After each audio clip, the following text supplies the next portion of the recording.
Broadcasting live from the Business Radio X studios, it's time for Women in Motion. Brought to you by WBEC West. Join forces, succeed together.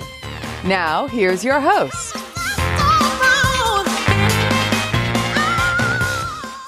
Lee Cantor here, another episode of Women in Motion, and this is going to be a good one. But before we get started, it's important to recognize our sponsor, Webeck West. Without them, we couldn't be sharing these important stories. Today on Women in Motion, we have Crystal Whitaker with Crystal Lily Creative. Welcome. Thank you. Hello. I am so excited to learn what you're up to. Tell us about Crystal Lily Creative. How you serving folks? So I am an LA-based inclusive branding and leadership development consultant, photographer by trade. And what I do is help brands, leaders, and organizations create inclusive, values-aligned, human-focused environments through their brand messaging, photography, coaching, consulting, and training. And what's your backstory? How'd you get involved in this line of work? So I have a corporate background, as many entrepreneurs tend to do. And I originally started a photography business. I had spent about a decade in corporate and decided that I really wanted to pursue more of a creative passion and built a very inclusive photography business. And initially worked in the wedding and event space, and people started asking me questions about how I was able to cultivate such a diverse, representative photo business. And I started working with other business owners and leaders to help them cultivate inclusive businesses as well. And I started getting invited to speak and host workshops. And it kind of snowballed from there. And given my intersectional identity, it really felt like the most aligned work that I had ever done. So I bundled everything together to create my consulting business. Now, when folks come to you, what is kind of the challenge they're having and where you're kind of the right person to help them? The number one reason that people usually come to me is because they want to make sure that they are creating an inclusive business, or if they work for organizations, they're creating inclusive environments that are aligned with their core values and really create space for everyone to find that sense of belonging.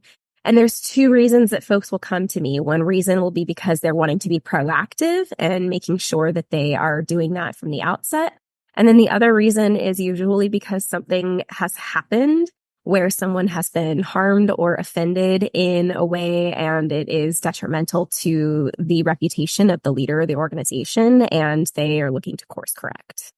So what are some examples of an inclusive environment? Examples of an inclusive environment are environments where people are seen, heard, and understood. Their humanity is honored. They are able to be whole in their humanity, and their diverse lived experiences are recognized. And especially when we think about within workplaces and organizations, also accounting for accessibility. So what does accessibility for people with disabilities look like? Is your organization inclusive and accepting of the LGBTQ plus community? Is there a zero tolerance policy for things like bigotry and racism? So really being mindful that most organizations are usually a melting pot, and making sure that everyone is able to bring their whole selves to work without worrying about how they're going to be treated because of how they present. So if somebody comes up to you and says, Crystal, we need some help in this area, what does that first kind of meeting look like? What are some of the questions you're asking them, and what are some of the questions they're asking you? Sure. So the questions that I am asking them is, first and foremost, what is the reasons that you're wanting to bring someone in to do this work together? What work has been done up to this point? Even if it's as simple as reading books or, reading articles, things of that nature. I will ask about the demographics of the organization. What does the leadership look like? What is the leadership team comprised of?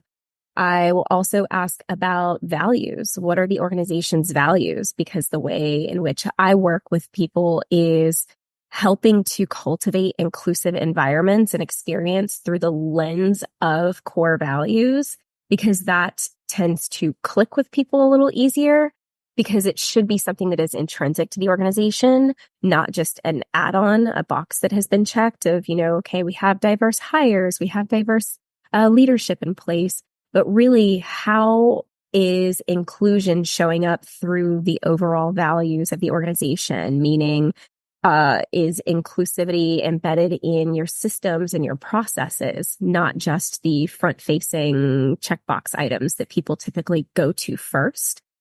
And people will usually ask me, what my approach is, what they can expect in terms of time commitment, and how they need to prepare themselves or their team if they have a team. And we go from there. It's usually an initial conversation of about half an hour. And I'll send them a proposal, and they'll get time to review it. And we usually have a follow-up conversation to answer any clarifying questions and determine if it's a good fit.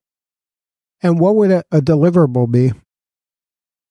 It varies. It depends on the organization. So if I were to work on a longer term consulting project with a client, the deliverable could be as in-depth as reviewing and refining all of their messaging and their processes, from things on their website, what's happening on their social media accounts if they use social media, what messaging happens, even down to their newsletter communications, internal processes, organizational structure, what processes are in place for your overall operations and management.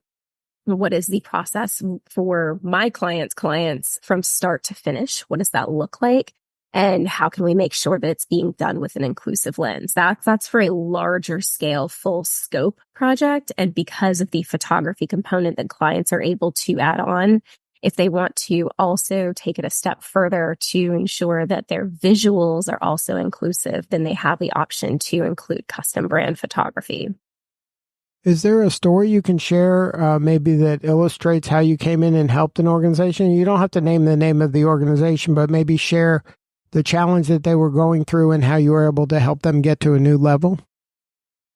Sure. So actually, I'm in the process of wrapping up a project right now with a client who they came to me in more dire circumstances where they had a situation where they were, I want to make sure that I'm not identifying the client, being respectful of them, but they were in a situation where they had made some decisions that ultimately ended up being perceived as blatant disregard for people in the Black community and were perceived to be racist. And they needed support to really review their overall practices, their decision making, refining their values, and really doing a deeper examination of their leadership and how they were making decisions, and their overall awareness of harmful belief systems and policies, really disrupting and identifying implicit biases so that they could ensure that who they were at the core, they were not a racist organization. They made some really poor decisions that reflected as such. So really helping them to make sure that the decisions and the messaging that they are putting out moving forward is reflective of who they are at their core, and that they can take space to pause and really evaluate the decisions that they make before choosing to move forward with certain events or activities. Now, why was it important for you and your organization to become part of WeBick-West? For me, I wanted to be a part of an organization where women business owners are uplifted and supported, and there are opportunities across a range of areas, from support with funding to expanding business and being able to connect and network with other like-minded folks, because business ownership is hard enough, and being a very value-centric, more human-focused business owner it breaks a little bit from the traditional norms of business. So wanting to connect with people who may have those same like-minded ideals. Now, you mentioned values. Can you explain your aligned values framework? Sure. So this is a framework that I developed to support clients, and I use at least a component of it in all of the services that I offer. This framework is really designed to take clients through 6 core steps. So the first step is to help folks really clarify inclusion around language, messaging, and help them identify shared language in their own businesses that they want to make sure they are being mindful of through that inclusive lens. Then really helping them to connect to who they are as leaders and how they expect others to connect in the environments that they are participating in. Help them get rooted in their core values so that they can not only lead through their values, but also build relationships that are in alignment with their values, so that as their businesses and their brands grow, they're in a space where they're not expected to sacrifice their boundaries or anyone else's, and really get them to a space where they can manage discomfort as they examine and identify any implicit biases. And we work on bias in 3 different levels: personal, professional, and community bias. And then the last 2 steps are embody. So how can they embody a leadership style that is reflective of their core values? And then the last piece is create. How can they create messaging and environments that are reflective of their core values through written, verbal, visual, and behavioral? Now, is there an ideal client profile you have? Is there a niche that you serve? Not so much a niche, but what I do know is that the clients who work best with me and my framework and my approach are people who are detail-oriented. They often identify as highly empathetic, and they sometimes identify as neurodivergent clients as well. And they want to make sure that they are cultivating spaces that are inclusive and trauma-informed. So a lot of the spaces that my clients work in are people who are creatives. They're empathetic, curious creatives themselves.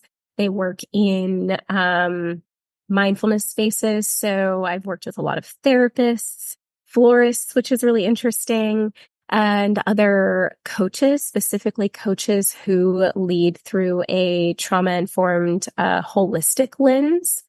And also, I'm trying to think, there's one other area: planners, people in the event space, and also people who work in other diversity, equity, and inclusion spaces.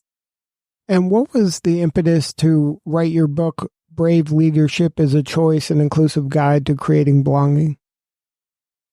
I wanted to, people asked, and I also wanted to create an accessible, digestible way for people to be able to utilize and apply my frameworks and teachings for those folks who maybe couldn't work with me directly.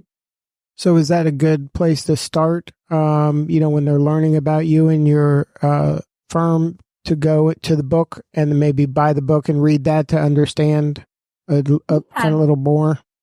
Yeah, I would say that's definitely a good place to start.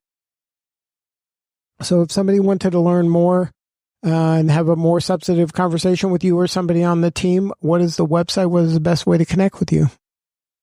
You can visit the website, which is crystallily.co, and that's crystallily.co.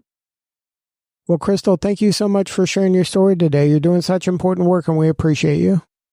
Thank you for having me. All right, this is Lee Cantor. We'll see you all next time on Women in Motion.